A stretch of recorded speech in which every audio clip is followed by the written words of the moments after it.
We're back out on the course today with our rules official David Rishworth with our Call the Referee series.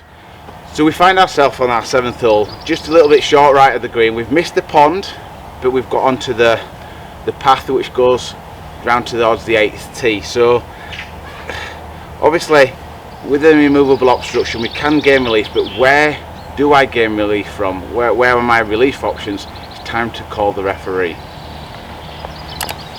Now Darren, what's the problem here? So I'm on a removable obstruction, so I know I can get relief. Correct. Sort of thing. Yeah. But where are my options? Because you know. Okay. Well, I'm glad you've left the ball in play, because if you want to return the ball, if you decided the nearest point of relief or where you wanted to play from wasn't great, you would have to return the ball under 1-shot penalty. So I'm glad you've left it in play. An area where there's no nearer the hole and nearest to where the ball lies.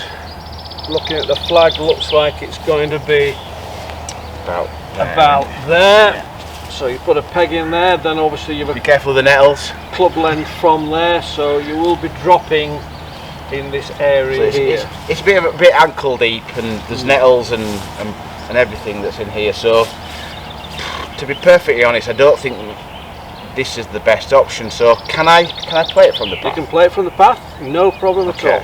So I think that might be the best option. I know it's not an ideal scenario, but I think on this occasion I think I'm going to have to play from that path. So right, yeah, it's entirely your decision, but you can play it from the path.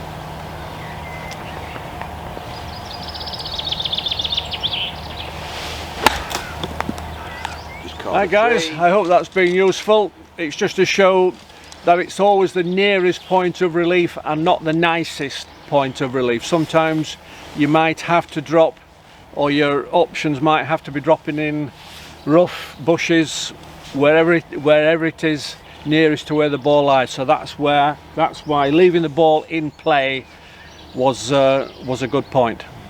Thank you very much for watching. If you have enjoyed today's content, please give it a thumbs up, like, and look forward to welcoming you to our next Rules Call the Referee video. Thank you very much.